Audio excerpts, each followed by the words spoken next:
안녕하세요, 제린입니다. 오늘은 주라기 월드 리버스 에어리얼 엠보시 케찰코아틀루스 피규어를 준비해봤어요. 오늘 제품 콕 집어서 말씀드릴 겁니다. 가히 마텔이 발매한 익룡 피규어 중에서 최고의 피규어로 우뚝 설 자격 충분해요. 몇몇 분들께서는 그 이유도 짐작하실 것 같은데, 이전에 발매됐던 피규어들은 하늘을 나는 포즈로만 전시할 수 있기에 방에다가 낚싯줄로 천장에 매달아 두지 않는 이상 전시할 때 어색할 수밖에 없지만, 이번 케찰코아틀루스는 다르다고요? 어떻게 다른지는 좀 이따 리뷰에서 좀 더 상세히 살펴보겠습니다. 에어리얼 엠부시 케찰코아틀루스는 마텔의 골판지 박스, 정확히는 주라기 월드 리버스 스타일의 골판지 박스에 담겼는데요. 기본 형태는 지금까지 만났던 마텔 주라기 월드 피규어들과는 다른 것이 없겠지만, 특히나 리버스 라인업 제품들 중에서는 이번 제품은 뒷배경이 다르다는 특징, 하늘을 나는 생물이다 보니 탁 트인 하늘, 그리고 절벽을 배경으로 한 아트지가 눈에 띄는데요. 나머지 부분의 로고나 제품 이름, 캐차리의 이미지, 액션 기믹 설명까지 작은 사이즈로 곳곳에 프린팅된 것은 크게 달라진 것이 없는 형태입니다. 박스의 뒷면에는 케찰코아틀루스가 날개를 쫙 펼친 모습, 액션 기믹을 설명한 그림이 크게 놓여 있는데, 저기 희미하게 보이는 날개가 접힌 모습, 저게 바로 하이라이트란 말이죠. 그럼 이번 캐차리의 하이라이트 부분 지금 빨리 보러 갑시다. 짜잔! 주라기 월드 리버스 케찰코아틀루스 피규어가 주목받는 이유, 아니 주목받아야 하는 이유. 지금까지 발매됐던 익룡 피규어를 통틀어, 물론 마텔 한정으로요, 이렇게 땅에 착지한 자세와 하늘에 나는 자세를 자연스럽게 동시에 구현할 수 있다. 이거 하나만 해도 이번 캐차리가 마텔 익룡 피규어 최고의 타이틀을 가져가는데 이견 없으시겠죠? 전체적인 컬러감은 굉장히 어두운데 곳곳에 밝은 줄무늬나 하이라이트가 적용되어 한층 위협적인 새 같다는 느낌이 드네요. 진짜 근처에만 다가와도 부리로 사정없이 쫄 것 같습니다. 물론 실제로도 그랬겠지만요. 가장 먼저 살펴볼 공룡의 머리, 아니 익룡이죠. 다이노 라이벌과 도미니언 때 각각 다른 케찰코아틀루스 피규어가 발매되면서 어느정도 비슷한 조형을 공유하거나 재탕할 줄 알았는데, 리버스 케찰리는 또 다른 모습을 하고 있기 때문에 마텔 역시 색다른 머리 조형으로 발매를 해줬네요. 대신에 원래 같으면 조금 섬세했을 것 같은 피부 질감 표현이 부리 부분에서는 꽤나 단순한 모습, 그렇다고 또 실망스럽지는 않네요. 부리의 가운데 부분에는 콧구멍도 새겨졌고요. 전 하나창 부위나 눈가 주변으로 갈수록 다시금 디테일이 살아나고 아이보리색의 무늬가 자연스럽게 새겨진 형태입니다. 대신에 부리 위에 솟은 돌기, 이 부분 때문에 쾌차리가 호불호가 많이 갈리는 것 같은데, 일단 영화의 모습처럼 비슷하게 표현됐습니다. 해당 부위에도 부리처럼 디테일이 크게 첨가되진 않은 모습인데요. 가장 앞쪽 부분, 주황색의 줄무늬가 무슨 게임 체력바처럼 송송송 표시났네요.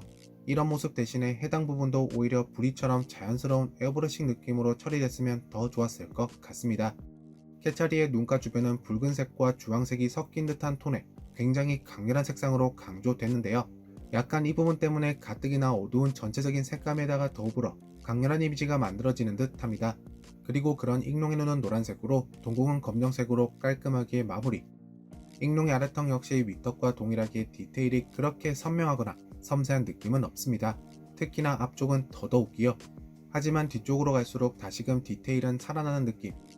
그런 아래턱은 관절이 있기 때문에 가동 가능해요. 하지만 액션 기믹과 연동되어 고정은 불가능하겠습니다.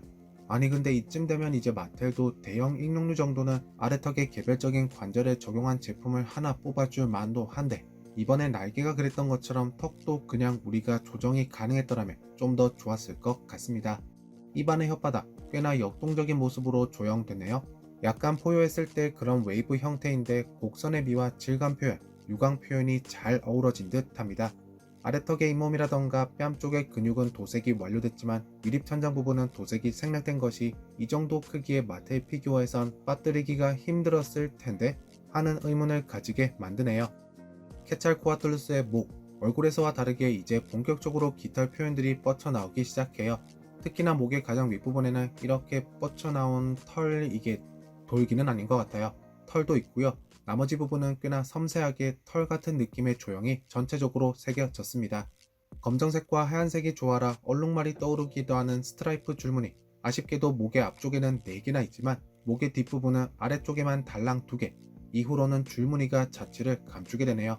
하지만 여기서 칭찬하고 싶은 부분 하나는 목 아래쪽에 강렬한 붉은색의 무늬, 마치 이성을 유혹하는 데 강조했겠지 하는 상상력을 자극시키는 마무리, 게다가 또 자연스럽게 색 전환을 보이기에 상당히 마음에 듭니다. 익룡의 몸통, 이번 리버스에 나오는 공룡들은 어찌 벌크업 된 것 같더니만 캐차리의 몸통 두께도 저는 너무 마음에 드네요. 이렇게 몸통을 옆쪽에서 바라봤을 때 저 가슴까지 볼록하게 튀어나온 모습, 바로 이거지. 대신 디테일적인 측면으로는 공룡 피규어에 비해서 많이 단순합니다. 익룡이라 그런지 그냥 깃털 같은 표현들만 잔뜩이에요. 몸통의 위나 몸통의 옆 혹은 아래를 여기저기 살펴봐도 비슷하죠. 그리고 깃대 역할을 하는 부분, 가장 앞쪽은 약간 비늘 같은 모습이 전체는 아니고 일부 존재하고요. 튼튼한 날개 역시 별다른 관절은 없고 뭔가 깃털 혹은 섬유제 같은 느낌으로 마무리됐습니다. 굵고 튼튼한 깃대 같은 모습은 정말 좋으나 그 흔하디 흔한 반전 표현들마저 없이 검정색 하나로만 이게 끝이라는 게 살짝 아쉽기도 한데요. 날개 끝부분은 한번 잘렸다가 다른 파츠가 연결된 형태 확인 가능하시죠? 바로 이런 부분들 때문에 날개가 가동이 가능하게 된답니다. 하지만 다른 부위에 비해 정말 작게 날개 한켠에 자리 잡은 손가락 3개, 크기는 작지만 관절이 적용됐어야 했기에 별도의 파츠로 제작이 돼서 그런지 뭉그러지지 않고 시원시원하게 존재합니다.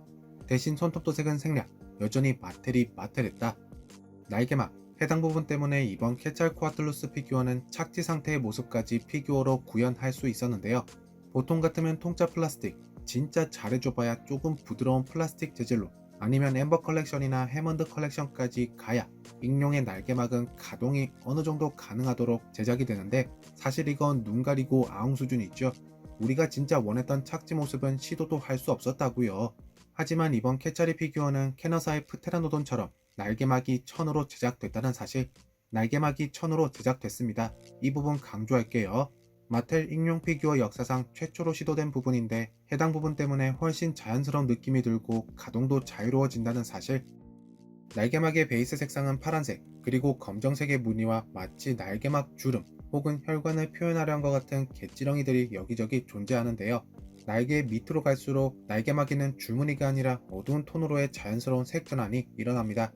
날개막 반대편은 위편에 새겨진 줄무늬들이 비치는 모습이기에 여기는 사실 첨가된 디테일이 없다 라고 보는 게 맞겠네요. 그리고 아래쪽에서 날개를 봤을 때 천이 고정된 부위, 적나라하게 노출되기 때문에 살짝 쌈마이 느낌이 적나라하게 느껴질 수도 있습니다.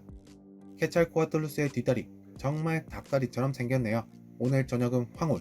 일단 전체적인 디테일은 몸통에서처럼 깃털 같은 표현과 근육 표현 정도가 전부, 줄무늬나 반점들은 없고요. 그나마 특이한 부분은 뒷다리 뒤쪽에, 허벅지 뒤쪽에 이렇게 막 같은 것이 존재한다는 점입니다. 날개 위에 달린 작은 손과 마찬가지로 발 역시도 다른 부위에 비해 크기가 굉장히 작은데요. 이 부분도 별개의 파츠로 제작됐기 때문에 크기에 비해서 발가락의 디테일이 뭉개진다거나 하는 그런 모습은 없습니다. 하지만 손톱과 마찬가지로 도색은 생략됐다는 안타까운 사실이라기에는 몸통 전체가 검정색이다 보니까 사실 여기에다 무슨 발톱 도색을 주겠나 싶기도 해요. 이건 마텔의 큰 그림? 에어리얼 엠보시 케찰코아틀루스의 DNA 스캔 코드는 다리 안쪽 허벅지 부근에 놓였습니다. 마지막으로 살펴볼 꼬리. 여기는 보여드리는 게 민망할 정도로 단순하고 아무것도 없고 그렇네요. 민망하니까 얼른 관절이란 액션 기믹이나 보러 갑시다. 에어리얼 엠보시 케찰코아틀루스의 관절. 이번 케찰이 피규어는 자세도 변환 가능하도록 설계됐기 때문에 기존에 만났던 익룡 피규어들과는 또 다른 느낌이에요. 가장 먼저 아래턱은 움직일 수 있지만 액션 기능과 연동됐기에 고정은 불가능하고요. 목은 위아래로 움직이거나 양옆으로도 움직일 수는 있지만 해당 관절은 범위가 그렇게 넓진 않습니다. 그리고 몸통과 붙은 쪽 역시 위아래로 움직일 수가 있네요. 익룡의 손은 위아래로 움직이거나 회전시킬 수 있습니다. 그리고 날개는 가동이 가능하기 때문에 활짝 펼친 모습 혹은 착지했을 때를 가장했을 때 두 가지 버전을 선택할 수 있어요. 뒷다리는 앞뒤로 회전만 가능하고요. 발목 부위는 손처럼 회전 혹은 위아래로 움직일 수 있답니다. 자세가 특별하니만큼 액션 기믹도 특별할까요? 우선 케찰코아틀루스 등에는 버튼이 2개 있는데 위쪽에 있는 버튼을 눌렀을 때 아래턱을 벌리며 익룡의 포효 소리를 들을 수 있습니다.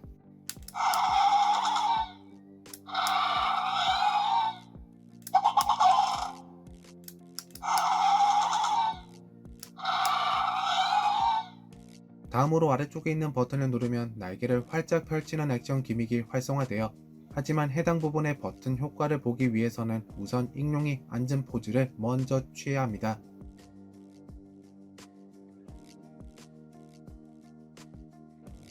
리뷰를 마치기 전 이전에 발매됐던 마텔의 케찰코아틀루스 피규어와 사이즈 비교를 통해 이번 케찰이가 얼마나 멋있고 얼마나 거대하게 나왔는지 살펴보고요. 동시에 디테일의 차이도 조금은 느껴봅시다. 가장 먼저 다이노 라이벌의 주황색 케찰이 제품. 아마 이 제품이 마텔 케찰코아틀루스의 첫 번째 발매일걸요? 다음으로는 주라기월드 도미니언 케찰코아틀루스와의 사이즈 비교 혹은 디테일 비교. 확실히 주라기월드 리버스 케찰이가 덩치 그리고 디테일 한층 업그레이드 됐다는 게 확 체감됐죠. 그리고 무엇보다도 이번 제품이 더 주목받는, 아니 더 주목받아야 할 이유는 저는 다시금 이 앉은 포즈를 연출할 수 있다라는 점이라고 생각합니다. 제 컬렉션 중에서 마텔의 익룡 피규어 솔직히 말씀드려 그렇게 많진 않아요.